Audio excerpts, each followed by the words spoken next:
Balance वाले budget बाबू, और ऐसा हम इसलिए कह रहे हैं क्योंकि लग रहा है कि इस बार बजट बाबू ने हर तबके को रिझाने की कोशिश की है, बैलेंस बनाकर आगे चले हैं।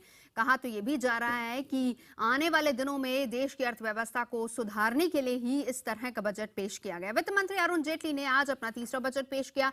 2016-17 के इस बजट में वित्त मंत्री अरुण जेटली की झोली से गांव, गरीब और किसानों के लिए काफी कुछ निकला है। साथ ही युवाओं के लिए भी इस बजट में काफी घोषणाएं की गई हैं। कौशल विकास और शिक्षा को बढ़ावा देने पर जोर दिया गया है। टैक्स स्लैब में कोई बदलाव नहीं किया गया है, मगर वेतन भोगियों को एचआरए में कुछ राहत जरूर दी गई है। प्रधानमंत्री मोदी और सत्ता पक्ष ने जहां पर इस बजट को शानदार बताया है, वहीं विपक्ष ने इसे बिल्कुल बकवास करार दिया है। कहा है कि ये वही पुरानी योजनाएं हैं जिन्हें वापस से वित्त मंत्री अरुण जेटली ने आगे बढ़ाया है, उसे आगे लागू किया है।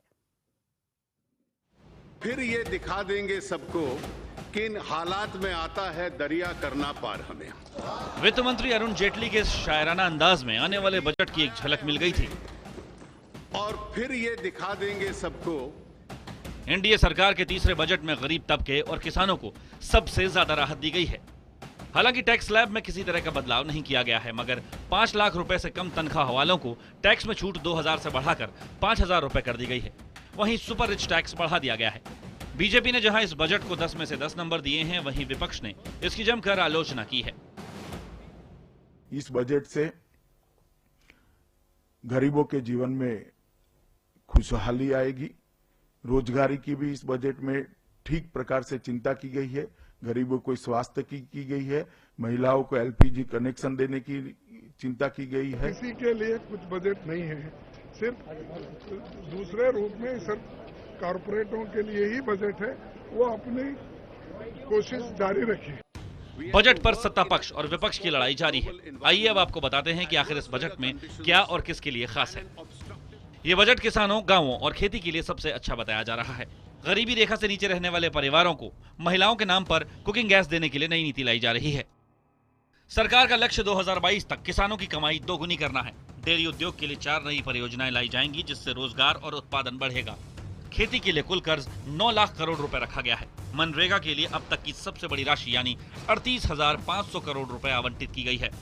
1 मई 2018 तक देश के हर गांव में बिजली पहुंचाने का लक्ष्य है। आइए अब आपको बताते हैं कि इस बजट के बाद लोगों को किस चीज के लिए ज्यादा कीमत चुकानी पड़ेगी और उनके लिए सस्ता क्या हुआ है। मोबाइल फोन, डेस्कटॉप, लैपटॉप और टैबलेट सस्ता होगा। दिव्यांगों से जुड़े उपकरण सस्ते होंगे। डायलिसिस के उपकरण भी सस्ते किए जाएंगे। आइए अब आपको बताते हैं कि आखिर नौकरी पेशा, मिडिल क्लास और लोअर मिडिल क्लास को इस बजट से क्या मिला है। जिन लोगों के पास अपना मकान नहीं है और एचआरए नहीं मिलता, उन्हें भी सालाना 24,000 रुपए की छूट दी गई है। हाउस रेंट छूट की सीमा 24,000 रुपए से बढ़ाकर 60,000 रुपए कर दी गई है। पहली बार घर खरीदने पर 50 लाख के मकान पर ब्याज में 50,000 की छूट होगी।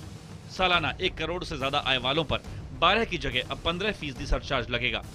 देश की अर्थव्यवस्था को रफ्तार देने और राजस्व बढ़ाने के लिए सरकार ने कुछ चीजों पर टैक्स भी लगाया है।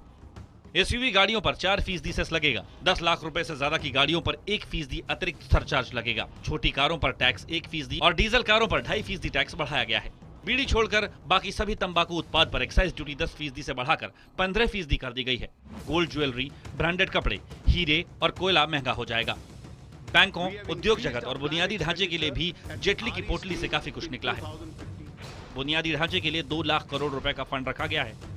सरकारी बैंकों को 25,000 करोड़ रुपए का फंड दिया गया है।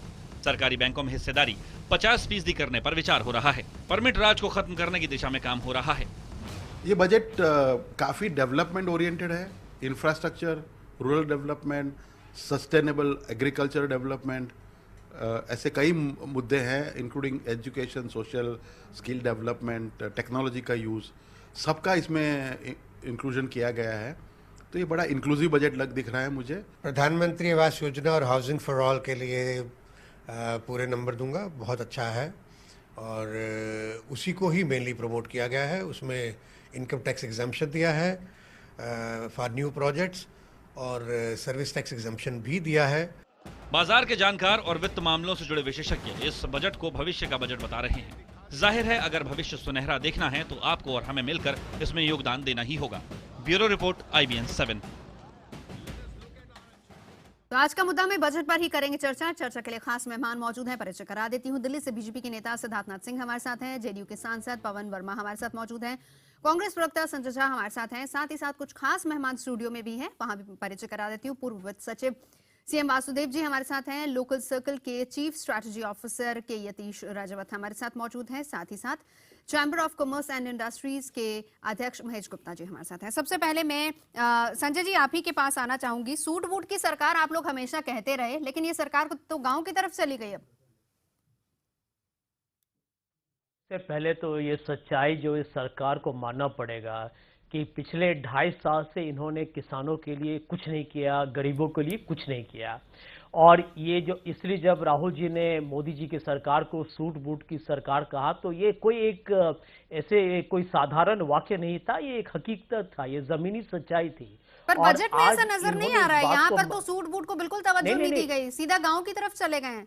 नहीं, देखिए, लेकिन मैं तो आपको यही बताऊंगा, यदि ये बजट को आप ठीक से पढ़िएगा तो आपको लगेगा कि इन आंकड़ों में उन्होंने जिस तरीके का एक हवाबाजी किया है वो कितना गलत है।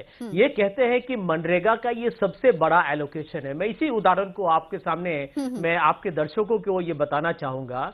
मनरेगा में 38,000 जो इन्होंने किया है, इसके पहले आपको ये नहीं बताया कि इन्होंने इतने पिछले 2 सालों में इन्होंने मनरेगा के लिए कुछ बढ़ाया नहीं था।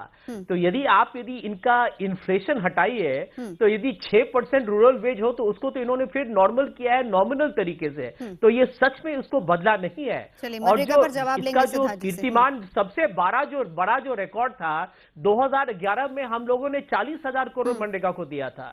और सच्चाई तो यही है कि मनरेगा में जो पर एवरेज जो एक किसान या गरीब को जो नौकरी मिलती थी 46 दिन का, वो बन के अब 42 दिन हो चुका है। तो देखिए, यहाँ पर ये चुनाव, यूपी के चुनाव के लिए ये थोड़ी तैयारी करने की कोशिश किया है, लेकिन सच्चाई यही है कि यहाँ भी इतनी निर्बलता है और इन्होंने आंकड़ों को घुमाने की कोशिश की, लेकिन आम आदमी आज भी वो उसको नौकरी नहीं मिलती है और महंगाई से वो बिल्कुल हताश और निराश है। ठीक है संजय जी, अब इसको टेक्निकली समझने के लिए 3 खास मेहमान हमारे साथ स्टूडियो में, उनके पास मैं चलूंगी, लेकिन उससे पहले पवन वर्मा जी मैं आपके पास आना चाहूंगी। फसल बीमा योजना, मेडिकल बीमा, अनाज खरीद बिक्री के लिए ई प्लेटफॉर्म, यानी कि बिचौलियों को खत्म करने की यहाँ पर एक कोशिश की गई है। अभी भी कोई विरोध आपका है या फिर आप संतुष्ट हैं इस बजट से? देखिए नवजोत जी, इस बजट में ना तो कोई नई सोच है ना नई दिशा है। और जहाँ तक आपका सूट बूट सरकार को हटा करके गरीबों और किसानों को केंद्र में रखा गया, मैं इतना ही कहना चाहता हूँ कि जब सरकार कहती है इस बजट के माध्यम से कि किसानों की आमदनी को दूना करेगी, तो फिर से क्या ये वही चीज है कि सपना दिखा रहे हैं? 1 में से 2 किसान आज 47,000 रुपए के ऋण के नीचे दबा हुआ है और यह सरकार कहती है कि हम उसको और ऋण देंगे। मैं उनसे पूछना चाहता हूं कि इस ऋण देने से कौन सा किसान को अब फायदा होगा? आपने एग्रीकल्चर में इन्वेस्टमेंट नहीं किया है, आपने ऋण बढ़ाया। आप कहते हैं आप सिंचाई की तरफ जाएंगे, 17,000 करोड़ हर साल आप सिंचाई को देंगे, 5 साल में आप 86 करोड़ सिंचाई पे खर्चा करेंगे, पर 1 लाख करोड़ आप बुलेट ट्रेन पे लगा सकते हैं।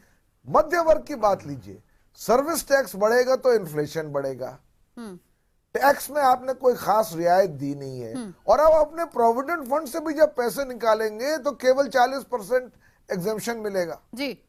अब कॉर्पोरेट जगत की बात लीजिए, इस समय देश की हालत यह है कि इन्वेस्टमेंट पिछले 8 महीनों में 30% घट चुका है, सेल्स 6% गिर चुके हैं, डिमांड है नहीं, प्रॉफिट, कॉर्पोरेट प्रॉफिट नीचे गिर रहा है, रुपए 70 में चला गया, एक्सपोर्ट 14 महीने से गिर रहे हैं। कोशिश ये होनी चाहिए थी कि एक इकोनॉमी को एक किक स्टार्ट दे, या तो कॉर्पोरेट इन्वेस्टमेंट को बढ़ाए और गरीबों के लिए और किसानों के लिए तो करना जरूरी था ही। अंत में ये हुआ ना खुदाई मिला ना विशाले सनम, आपने गरीबों और किसानों के लिए कम से कम किया, बाकी प्लेटफॉर्म की अगर हम बात पेश किया है छोड़ दे। ठीक है सिद्धार्थ जी, इसका जवाब मैं आपसे चाहूंगी।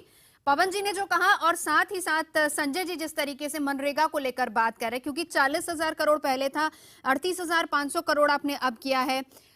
अब जवाब आपका ये भी हो सकता है कि डायरेक्ट ट्रांसफर हो, उससे कहीं ना कहीं फायदा हो, लेकिन साथ ही साथ विपक्ष का एक ये भी नाराजगी, कहीं ऐसा तो नहीं कि इसको बंद करने की भी कोशिश है? दोनों का जवाब दे दीजिए।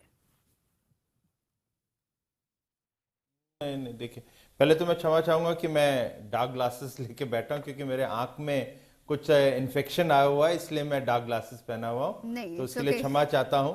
लेकिन मनरेगा पे जो बोल रहे हैं थे संजय झा जी, वो 2011 में आपने जरूर 40,000 करोड़ दिया होगा, मगर जो आज हम लोग ने एक आंकड़ा दिया है वो हमने दिया है कि पूरे पिछले 5 साल के अंदर जो मनरेगा के अंदर जो पैसा लागत जो लगी है वो सबसे अधिक रही है, और अब हम लोगों ने पिछले 3 साल के अंदर सबसे ज्यादा पैसा दिया है। मनरेगा 2011 से इनका अकाउंट गिरता ही रहा, इन लोग की बजटरी प्रोविजन भी गलत रहे, कम होते रहे। दूसरी चीज, जहां तक कि पवन वर्मा जी का सवाल है, उन्होंने कहा कि ना दिशा है ना कोई डायरेक्शन नहीं है, तो इनको बताना चाहता हूं कि इस समय सबसे अधिक जो आवश्यकता है वो है किसानों के लिए रूरल इंफ्रास्ट्रक्चर के अंदर कहीं पैसा डालेंगे तो वहां की लोगों की आमदनी बढ़ेगी, वहां पे नौकरियां मिलेंगी। मनरेगा एक अलग विषय हो जाता है। किसानों के आज देश के अंदर पल्सेस के ऊपर समस्या आ रही है दालों को लेके, उसके अंदर अलग से पैसा और बजटरी प्रोविजन पहली दफे किया गया है। फिर उसके साथ अब जो किसानों की आत्महत्या करने के हम लोग जो सुनते रहते हैं, वहां पे 2 ऐसी पॉलिसी लेकर आए जिससे फायदा मिलेगा। एक तो तुरंत मिलता है किसान प्रधानमंत्री किसान बीमा योजना, जो इसका ऋण जो है 1.5 से 2% है, जो सबसे कम है, और वो हर फसल को कवर करेगा, 50% फसलों को कवर करेगा जो पहले नहीं था। ऐसे करके एक और जो योजना है जिससे बड़ा लाभ मिलेगा, जिसका जवाब कांग्रेस को अवश्य देना चाहिए कि आप लोगों ने सत्ता में रहकर इस देश में सिंचाई के ऊपर क्या काम किया, क्योंकि आज 38% ही लोग जो सिंचाई है उसके माध्यम से खेती होती है, उसके अंदर कहीं हम लोग उसको 89 प्रोजेक्ट्स को आगे उसको हम लोग तेजी से बढ़ा रहे हैं और 23 प्रोजेक्ट कंप्लीट करने वाले हैं एक टारगेट को लेके। तो इनको क्या तकलीफ होती है कि किसानों को इंद्र देवता के ऊपर निर्भर नहीं करना पड़ेगा, उनको अपने हाथों से अपने हाथ से सिंचाई करने को उनको एक साधन मिल रहा है। ठीक है संजय जी, जवाब रख दीजिए, मैं यतीश जी आती हूँ आपके पास, इनके बाद आती हूँ आपके पास जी। मैं संक्षेप में जवाब देना चाहूंगा कि दुनिया भारत के 125 करोड़ लोगों ने वो 15 लाख काला धन का जुमला नहीं भूला है आज तक, और वही जुमला ये आज सुना रहे हैं जब ये कहते हैं कि हम किसान के जो आमदनी है। अरे सिद्धार्थ जी बीच में टोके हम जब मैं जवाब दे रहा हूँ, मैं ये जो कह रहे हैं कि किसान की आमदनी दुगनी करेंगे, एक मिनट उसी मैं आंकड़ों की बात करूं, आप सुनेंगे तो बहुत अच्छा बातचीत हो जाएगा। मैं कह रहा हूं कि आप कह रहे हैं कि आप किसान की आमदनी दुगना करेंगे, तो ये तो बहुत ही एक बच्चा भी बता देगा कि उसके लिए सालाना कम से कम आपको 15 से 16% आपको ग्रामीण क्षेत्र में आपको प्रगति करनी पड़ेगी। आज ग्रामीण क्षेत्र में 1% ग्रोथ है आपका, पिछले साल तो वो नकारात्मक था। तो ये सपना क्यों दिखा रहे हैं आप, ये जुमले क्यों? क्योंकि आप यदि 1% पर आज ग्रो करें तो लोग यही प्रश्न पूछेंगे कि आप 15% का इसमें ग्रो कीजिएगा, क्योंकि आप लोग वो कर नहीं पाए। आपको ये समझना चाहिए हमेशा कि देखिए आप बताइए, इंद्र देवता के ऊपर मरता रहा, उसको सिंचाई के लिए कोई साधन नहीं दिया गया। वो आज जब हम देने जा रहे हैं और प्रोजेक्ट्स को करने जा रहे हैं, वो सिंचाई मिलेगी तो खेती भी हरियाली आएगी और हरे भरे दिखेंगे। वहां पे कहीं R&D में पैसा लगाया जाएगा तो जो बीज है जिसके माध्यम से किसानों को फायदा मिलेगा। डीबीटी के माध्यम से जो आप लोग यूरिया की चोरी करते थे वो रुक जाएगी, फर्टिलाइजर की चोरी कम होगी। ये सब चीज संजय जी एक साधन है जिसको हम लोग संजय जी और सिद्धार्थ जी एक मिनट बस यतीश जी का एक जवाब ले लेते हैं। यतीश जी बोलिए। देखिए ऐसा देने वाले ये एक मिनट मैं पवन जी आती हूँ आपके पास, बस रुकिए, अभी आती हूँ यतीश जी। संजय जी की जो बात है कि 40,000 करोड़ 2010 और 11 में दिया गया, ये सही है, 40,000 करोड़ दिया गया, लेकिन सिर्फ 32,273 करोड़ उस साल इस्तेमाल हुआ। यानी कि 8,000 करोड़ की कमी थी बजटरी एस्टिमेट में और एक्चुअल उसमें। इस सरकार ने इसमें 38,000 करोड़ इस साल दिया, 38,500 करोड़। पर जो लास्ट 2 साल की अगर आप एस्टिमेट देखें, जो यूटिलाइजेशन हुआ है वो एक्चुअली कम हुआ है।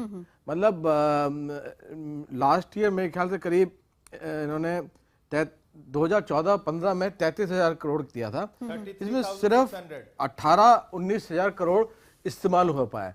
तो मनरेगा का जो चक्का चल रहा था पिछली सरकार में, वो इस सरकार में थोड़ा धीमा हो गया। सिद्धार्थ जी, इसका क्या जवाब है आपके पास? हाँ सिद्धार्थ जी। जी, मैं इनको रोकना चाहता हूं। जो पिछले साल जो दिया था उसके अंदर जो लागत जो मनरेगा के लिए दिया था उसमें से 33,600 करोड़ था। बजट का फिर से देख लें, 33,000 करोड़ पूरा का पूरा पिछले साल मनरेगा में लगा है। नहीं, मैं आपको 2014-15 की फिगर दिखाता हूँ। गलत बात। 33,000 करोड़ था जिसमें 18,917 करोड़ लगा था। ठीक है पवन जी, 2014 की बात कर रहे हैं, 2014-15 की बात कर रहे हैं, 2014-15 की बात कर रहे हैं, मैं 2015-16 की बात कर रहा हूँ। आप काहे को बहुत जल्दी से पवन जी बोलिए। पवन जी, हम लास्ट ईयर की बात से निकलिए ना बाहर, बहुत जल्दी से मैं आपको कहना चाहता हूँ। देखिए, मेरा कहने का मतलब ये है कि इस बारी अब तक टोटल, देखिए जरा सा प्लीज किसी और को भी बोलने दीजिए। पवन जी सुन रहे हैं, आप बोलिए। 2,422 crore black money, 2,422 crore black money अब तक आया है। इसका मतलब यह है कि अगर प्रति नागरिक के जेब में 20 रुपए आए, 15 से 20 लाख रुपए नहीं आए। दूसरी बात, ये कह रहे हैं कृषि के लिए ये आज परेशान है, ये फार्मर को ऋण देंगे। कौन से बैंक से ऋण देंगे? जो बैंक्स हैं वो 4 लाख करोड़ के एनपीए के दबाव में बने हुए। कौन सा बैंक आज कृषि किसान को ऋण देगा? अच्छा, फर्टिलाइजर से आपने सब्सिडी कम कर दी है।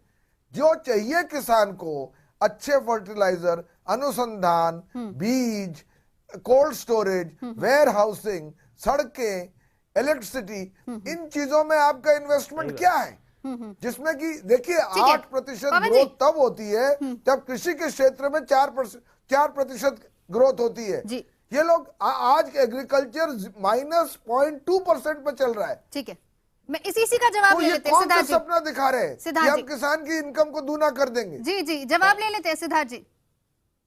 देखिए, पवन जी ने जिसका हाथ भ्रष्टाचार में रहा उसके साथ तो मिला दिया, मगर ये बोलना भूल गए कि बैंक के जो एनपीएज हैं, एनपीए 2 साल के बाद डिक्लेयर होते हैं। वो जितने प्रोजेक्ट्स हैं 7 लाख करोड़ की बात आप ना करिए, फिर बैंकों ने कहीं और ही गवाया है, वो खाली 1 सेकंड शांत रहिए पवन जी, शांत रहिए।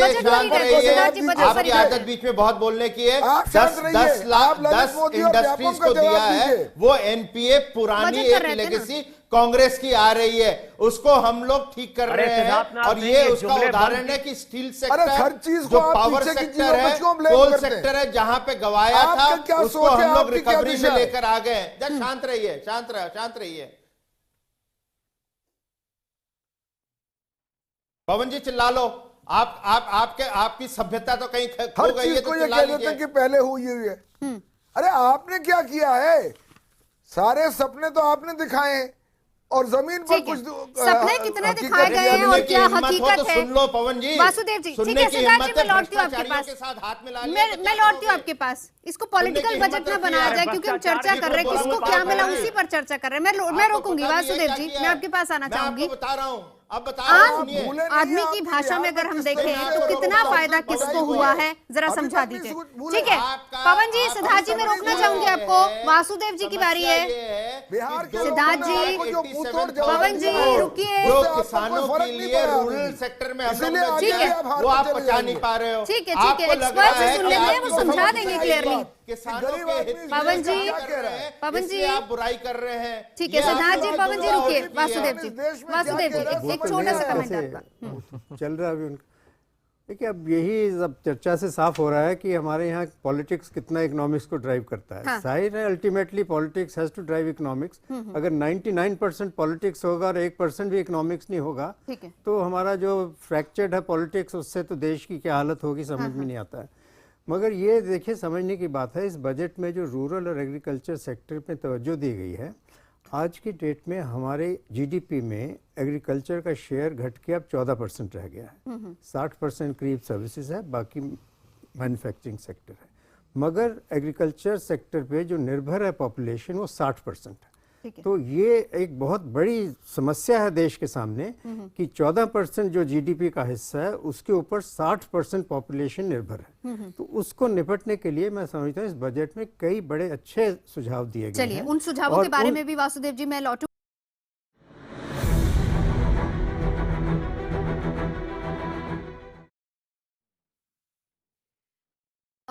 बजट पेश हो चुका है और तमाम खास मेहमान हमारे साथ मौजूद हैं। आज का मुद्दा में हम इसी पर चर्चा कर रहे हैं और अभी तक हमने देखा जिस तरीके से विपक्ष शुरू से ये कहता है कि सूट-बूट की सरकार है, लेकिन इस बार बजट में पूरी तरह से ये छवि दिखाने की कोशिश की गई है कि गांव देहात किसानों का भी ख्याल रखा गया है, गरीबों का भी ख्याल रखा गया है। लेकिन जहां तक कॉर्पोरेट सेक्टर की बात है, वहां पर क्या मिला है कॉर्पोरेट सेक्टर को? क्या वो सेक्टर सेटिस्फाइड है या नहीं इस बजट से? उम्मीदें कितनी ज्यादा थी कॉर्पोरेट सेक्टर को? इस पर बात करते हैं महेश जी से। महेश जी, कॉर्पोरेट सेक्टर की अगर हम बात करें, क्या उम्मीदों पर खरा उतरता है ये बजट? हाँ, बहुत अच्छा बजट मानूंगा मैं कॉर्पोरेट सेक्टर के लिए। वो इसलिए कि हमारा देश और पूरी दुनिया एक मंदी के दौर पे गुजर रहे हैं। ये मंदी का दौर इसलिए है कि लोगों के पास पैसा नहीं है सामान खरीदने के लिए। जब सामान नहीं है खरीदने के लिए तो इंडस्ट्री चल नहीं पा रही है। हर चीज़ की कैपेसिटी अंडर यूटिलाइज है। हम देख रहे हैं सीमेंट कैपेसिटी अंडर यूटिलाइज है, स्टील कैपेसिटी अंडर यूटिलाइज है। ये ऐसा समय था जब चीज़ें सस्ती होते हुए भी हम लोगों का इस्तेमाल नहीं कर पा रहे थे। तो मैं समझता हूँ कि जितना पैसा ये स्कीम्स में जाएगा, डेवलपमेंट स्कीम में, इंफ्रास्ट्रक्चर की स्कीम में, जो इतना बड़ा आउटले जाएगा वो पैसा इकोनॉमिक एक्टिविटी में आएगा और आने से हर चीज़ की डिमांड बढ़ने से ये इंडस्ट्री अपने सही लेवल पे आ जाएगी। तो यतीश जी, हम पॉपुलर बजट की बात कर रहे हैं, हर तबके की हमने बात की, लेकिन ये बताएं क्या हम इसको आम आदमी का बजट कह सकते हैं या नहीं? ओवरऑल अगर हम इसको देखें, देखिए आम आदमी की डेफिनेशन आपको फिर से बतानी पड़ेगी क्या है। सरकार शुरू से कहती है कि आम आदमी की सरकार है, तो जिसका नारा शुरू से सरकार ने दिया है, पॉलिटिकल पार्टी हम माने कि उनको कम से कम उस तबके को खुश कर दिया। हर पॉलिटिकल पार्टी की डेफिनेशन आम आदमी की अलग अलग होती जा रही है। लेकिन जिस तबके को एड्रेस किया है, मेरे ख्याल से देखिए तबके को भूलिए एक बार, आप ये देखिए कि इसमें इन्होंने ऑब्जेक्टिव क्या रखा है। ऑब्जेक्टिव इन्होंने रखा है कि हम क्राइसिस के बीच में हैं, हमें इकोनॉमिक ग्रोथ को रिवाइव करना है और इकोनॉमिक ग्रोथ सिर्फ प्राइवेट सेक्टर नहीं कर पाया रिवाइव। प्राइवेट सेक्टर से उम्मीदें अब नाकाम हुई हैं। प्राइवेट सेक्टर पे डेट ओवरहैंग है, बैंकिंग सेक्टर पे क्रेडिट ग्रोथ की प्रॉब्लम है। तो कौन करेगा इसको रिवाइव? या तो कंजम्पशन लेड होगा कि मान लीजिए आप लोगों की जेबों में पैसा दे दें और वो कंज्यूम करें, तो वो एक तरीका हो सकता है। तो उसके लिए सबसे बड़ा तबका आपके पास क्या है? किसान। 60 करोड़ 55 करोड़ किसान हैं, जिनको अगर आप पैसा देते हैं मनरेगा के थ्रू या उनकी उत्पादकता बढ़ाते हैं उनकी कृषि की, तो उनकी कमाई बढ़ती है। तो शायद वो उस कमाई का इस्तेमाल करेंगे, खर्च करेंगे और ये चक्का चलना शुरू होगा। इसमें मैं एक और चीज ऐड ऑन करना चाहूँ, क्योंकि हमने सुना पवन जी ये भी बात कह रहे थे कि किसान तो ऑलरेडी कर्ज में डूबा हुआ है, अगर उसको और आप कर्ज की बात कर देंगे तो यहाँ इस आंकड़े को समझाने की कोशिश कीजिए जरा। वो बात मुझे समझ में नहीं आई कि क्योंकि देखिए कर्ज तो है उनके पास जी, और कर्ज में वो डूबा हुआ है, वो उसके लिए वो एनपीए नहीं है, मतलब वो तो मतलब कोई काफी हद तक जो 3 साल 5 साल पुराने कर्ज थे वो तो राइट ऑफ हो गए।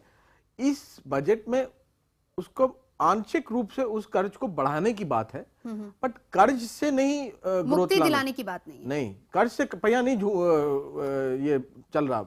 ये पहिया बजट के हिसाब से तब चलेगा कि तब किसान की आय बढ़ेगी। किसान के पास खेती के अलावा और नॉन फार्म जिसको हम कहते हैं कि डेयरी हुआ, हॉर्टिकल्चर हुआ, इस तरह के साधन बनेंगे।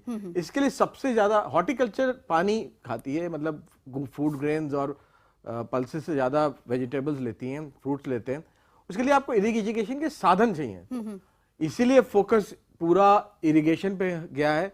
और इरिगेशन पे लॉन्ग टर्म जो इरिगेशन प्रोजेक्ट होते हैं, मान लीजिए डैम, इससे पहले ये सोच हुआ करती थी कि डैम से ही इरिगेशन होती है जी। लेकिन जो बजट में है वो डैम की बात नहीं है, वो मतलब micro irrigation project, small projects की भी बात है। ठीक है, ठीक है। संजय जी कुछ कहना चाह रहे थे आप? देखिए नवजोत जी, मैं तो ये कहूंगा कि दो बड़े एक जो मुद्दे हैं या जो मसले हैं जिनका बजट में मैं समझता हूं कि कोई ध्यान नहीं दिया गया है और जो जिसके बारे में एक सामाजिक मैं समझता हूं कि एक समस्या आने वाला है, वो एक है बेरोजगारी का। हाँ। और दूसरा है जो गिरता हुआ जो निर्यात जो हमारे देश में है। जैसे यतीश जी बिल्कुल सही कहा उन्होंने कि यदि हमारे देश में आप कृषि क्षेत्र को तो इन्होंने बिल्कुल नकारा, नजरअंदाज किया, आज इनको हकीकत का सामना करना है, लेकिन फिर भी ये आंकड़ों से एक साल के अंदर कुछ नहीं बदलेगा, इसीलिए हम कहते हैं कि ये जुमले हैं। जहां तक मैन्युफैक्चरिंग का सवाल है, यदि किसी भी रिपोर्ट को आप पढ़िएगा तो ये साफ तरीके से नजर आ रहा है कि कैपिटल इन्वेस्टमेंट डाउन है। अभी जिस तरीके जो प्राइवेट जो हमारे एंटरप्रेन्योर्स हैं, यदि डिमांड इन्वेस्टमेंट डिमांड बढ़ाना है या कंजम्पशन डिमांड भी बढ़ाना है तो आपको लोकली करना पड़ेगा। लेकिन इस सरकार ने जो अपनी फिस्कल डेफिसिट पर ये इतने जुड़े लगे हैं कि इनको कुछ आत्मविश्वास होना चाहिए था, अपने आप पर इनको यदि कुछ विश्वास होता तो ये कैपिटल स्पेंडिंग करते, खुद कैपिटल स्पेंडिंग पर यदि ज्यादा फोकस करें, ये इंफ्रास्ट्रक्चर की जो बात कर रहे हैं मैं समझता हूं कि वहां और करनी चाहिए थी, क्योंकि इस वक्त ये कहना बहुत ही मैं समझता हूं कि अनिश्चित है कि इसका भविष्य में इसका क्या परिणाम होगा। तो यहां पर मुझे लगता है कि जेटली जी ने इसको पूरा एक राजनीतिक तरीके से इस बजट को पेश करने की कोशिश की है। पॉलिटिकल बजट है क्या सिद्धार्थ जी? कि मैं कुछ कर रहा हूं सिद्धार्थ जी, पॉलिटिकल बजट है क्या ये? चलिए आखिरी एक टिप्पणी मैं भी कर दूं। देखिए पॉलिटिकल तो नहीं है, ये देश का, ये भारत का। फिर पवन जी, पहले संजय उनको बुलवा लीजिए, पवन जी को। नहीं, आप सिद्धार्थ जी इसका जवाब दीजिए, मैं पवन जी से वापस से पूछूंगी। सिद्धार्थ जी इसका जवाब दे दीजिए, मैं फिर पवन जी के पास जाती हूँ। ऐसा है, पॉलिटिकल तो नहीं है ये। हाँ, ये किसानों का, मजदूरों का और भारत का बजट है। और इसलिए जब 2-3 चीजें मैं कहना चाहता हूं, जब डिमांड बढ़ती है तो मैन्युफैक्चरिंग भी बढ़ेगी। जब इंफ्रास्ट्रक्चर में पैसा लगेगा, रोडों के ऊपर लगेगा, तो स्टील और सीमेंट इंडस्ट्री भी बढ़ती है। और जब स्टील और सीमेंट इंडस्ट्री चलने लगती है तो एक विशेष साइकिल होता है जिसमें एम्प्लॉयमेंट भी जनरेट होती है। अब रूरल इंफ्रास्ट्रक्चर के अंदर 2,87,000 करोड़ कहीं इस बजट के अंदर प्रावधान रखा गया है, तो वहां पे इरिगेशन भी होएगा, इलेक्ट्रिफिकेशन भी होएगा और उसके माध्यम से किसानों की जो खेती है और फूड प्रोसेसिंग है, जो अल्टरनेट सोर्स की बात कर रहे हैं किसानों के लिए, उनको भी साधन मिलेंगे और उसके हिसाब से उनकी आमदनी भी बढ़ती है। इन सब चीजों को लेते हुए ध्यान दिया। मैं एक छोटी बात कहना चाहता हूं, जब हम लोगों ने ये सरकार में आए थे तो गन्ना किसान का बकाया 21,000 करोड़ था। ये पवन जी के लिए है, थोड़ा दिल्ली में ज्यादा रहते हैं, समझ नहीं पाते। गन्ना किसानों की बकाया 21,000 करोड़ था। पवन जी शायद ताजुब होएगा, आप उसको मानना नहीं चाहेंगे, आज 2,000 करोड़ रुपए बकाया रह चुका है। यह सफलता मोदी सरकार की है गन्ना किसानों के लिए। इसको भी समझने के लिए आपको एनपीए बैंक्स में नहीं जाना पड़ेगा, इसका माध्यम कुछ और भी बनता है। ठीक है पवन जी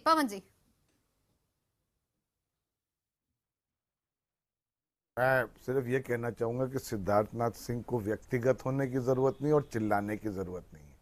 बाकी वो जो बोलते जाएं ठीक है, शोभा नहीं देता उनको। मैं सिर्फ एक और समस्या आपके सामने रखना चाहता हूं जो गंभीर समस्या है, वो ये है कि रोजगारी की। देखिए इस बजट से आप खुद इसको देखिए, हर आंकड़े को समझिए। पहली बात तो सोशल सेक्टर में यानी कि एजुकेशन और हेल्थ, स्वास्थ्य और शिक्षा में कटौती हुई है। पिछले बजट में 1.7% था इन हेल्थ सेक्टर में तो बहुत अच्छा किया है, ये तो हर कोई तारीफ कर रहा है। पवन जी एक मिनट में बता, इसमें तो मैं आपको इसीलिए टोक रही हूँ क्योंकि हेल्थ सेक्टर की तो हर कोई तारीफ कर रहा है। आईसीडीएस में आप सिर्फ मेरी बात सुन लीजिए, इंटीग्रेटेड चाइल्ड डेवलपमेंट स्कीम में कटौती हुई है। एजुकेशन में आईआईटी आईआईएम्स तक का पैसा है, उसके लिए कटौती हुई है। तो आप एक तो सोशल सेक्टर है जो इस देश के लिए दूसरी चीज रोजगार के लिए इस बजट में क्या है, आप मैन्युफैक्चरिंग सेक्टर को देखिए, 11.5% मैन्युफैक्चरिंग प्रोडक्शन डाउन है। जो लो स्किल्ड जॉब्स हैं, कृषि से निकल के वो आप मैन्युफैक्चरिंग में देंगे। आपने कौन सी एक रोड मैप दिखाया है कि हम इकोनॉमी को रिवाइव करेंगे उस ढंग से जिससे रोजगार बढ़े? तो ना आमदनी बढ़ रही है ना रोजगार बढ़ रहा है। ठीक है। और आपने एक बजट में कुछ थोड़ा बहुत टिंकरिंग करके पेश कर दिया। इस समय जरूरत कुछ और थी। इस समय एक विजनरी, एक बोल्ड बजट की जरूरत थी। ठीक है, बोल्ड बजट की जरूरत थी, लेकिन ठीक है, इस समय संजय जी भी ये कह रहे हैं कि एक रात में कुछ नहीं बदलने वाला। अगर आज बजट रिलीज हुआ है तो ऐसा नहीं है कि कल सब चीजें बदल जाएंगी, लेकिन हमारे एक्सपर्ट से हम ये भी समझने की कोशिश करेंगे कि क्या दूरगामी परिणाम इसके क्या होंगे और क्या भारत की आर्थिक सेहत अच्छी होगी या नहीं होगी इस बजट से, ये समझने की कोशिश करेंगे।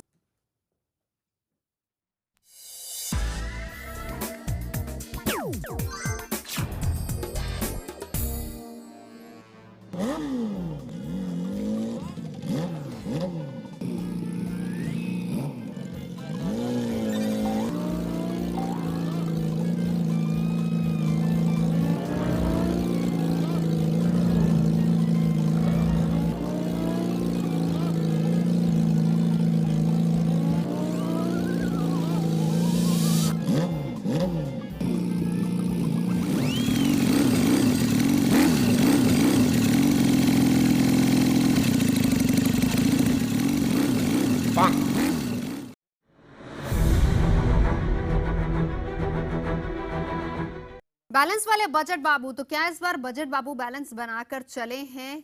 किस तबके को ज्यादा खुश किया? क्या सिर्फ गरीबों के लिए बजट है या फिर अमीरों को भी कुछ मिला है? कॉर्पोरेट सेक्टर कितना खुश हुआ है? क्या इस बजट को हम पॉलिटिकल बजट बोले या फिर ये कहें कि इस बजट से देश की आर्थिक स्थिति आने वाले दिनों में सुधरेगी? इसी पर कर रहे हैं चर्चा। खास मेहमान मौजूद हैं। वासुदेव जी, मैं आपके पास आना चाहूंगी। इधर से लिया उधर से दिया, गरीबों के लिए ठीक है थोड़ी राहत है, अमीरों से पैसा लेके गरीबों को देने की कोशिश है। एक रॉबिन हुड छवि कहीं ना कहीं नजर आ रही है जेटली साहब की। लेकिन ये बताएं, अगर हम दूरगामी परिणामों की बात करें तो क्या ये बजट देश की सेहत के लिए अच्छा रहेगा? देखिए, चाहे बजट हो या सरकार की कोई भी नीति हो, उस पे दो पहलू हमेशा होते हैं, एक मीडियम टर्म और एक शॉर्ट टर्म। अब इस सरकार की सबसे बड़ी कमी पिछले दिनों में ये रही कि पिछले बजट तक इन्होंने जो फोकस किया ज़्यादा मीडियम टर्म पे, तो बहुत अच्छे कार्यक्रम हैं मगर जिनका परिणाम आगे 5, 6, 7 साल में आएगा और उससे बहुत देश का भला होगा, मगर शॉर्ट टर्म को निगलेक्ट करते रहे। इस बजट में इन्होंने शॉर्ट टर्म पे ज़्यादा फोकस किया है। इसलिए मैं कहता हूं कि आप पिछले साल का और बजट और इस साल का बजट अगर जोड़ के देखें कि पिछले साल के बजट में मीडियम टर्म पर्सपेक्टिव है, इस साल के बजट में शॉर्ट टर्म पर्सपेक्टिव है, तो दोनों को मिलकर चलना पड़ेगा। और ये इन्होंने, मैं समझता हूँ, पॉलिटिकल इकोनॉमी को मैनेज करने के लिए बहुत अच्छा तरीका है कि आप शॉर्ट टर्म में फोकस करिए ताकि लोगों को ये भी मिले कि साथ साथ की लॉन्ग टर्म प्लान्स आपके हैं। तो ये कह रहा है कि अभी फिलहाल एक दिन में सब कुछ नहीं बदल जाएगा, मगर देखिए कोई चीज होती है 4-5 साल का पर्सपेक्टिव, कोई होगा 1-8 साल का। अब ऐसे जैसे आपके कार्यक्रम हैं, रूरल इंफ्रास्ट्रक्चर का हो गया, रूरल इरिगेशन का हो गया, एक बफर स्टॉक फॉर पल्सेस और MSP फॉर पल्सेस हो गया, universal cooking gas for rural areas हो गया, यूनिवर्सल ATMs हो गए। So these are short term thing, लोगों को लगे कि उनके लिए भी कुछ हो रहा है जब तक मीडियम टर्म प्लान्स का इम्पैक्ट ग्राउंड पे ना दिखाई दे। संजय जी। नवजोत जी, मैं जल्दी से कहना चाहूंगा कि कैसे मोदी जी की सरकार ने आम आदमी को धोखा दिया है, उसका एक उदाहरण है। अंतर्राष्ट्रीय मार्केट पर तेल का दाम जो एक समय $140, $125 एक बैरल था, आज $28 तक गिर चुका है।